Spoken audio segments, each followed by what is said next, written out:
Okay, just a little update.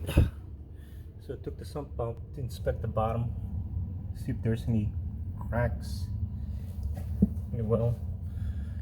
So far I don't see anything, so I'm trying to figure out where this water is coming from.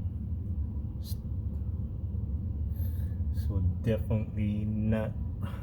I saw some coming out here underneath the corrugated pipe. There's water inside. I mean, there's mud inside the pipe, so I don't know. I don't know what that means. There's crack or sediment going inside, but this side looks clean. So I don't know.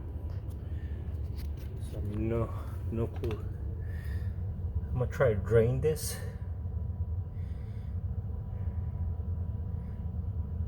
See if there's any crack in it, but I don't see anything.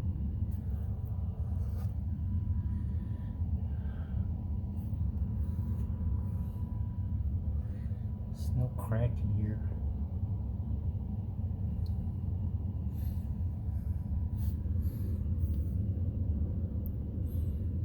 So I don't know.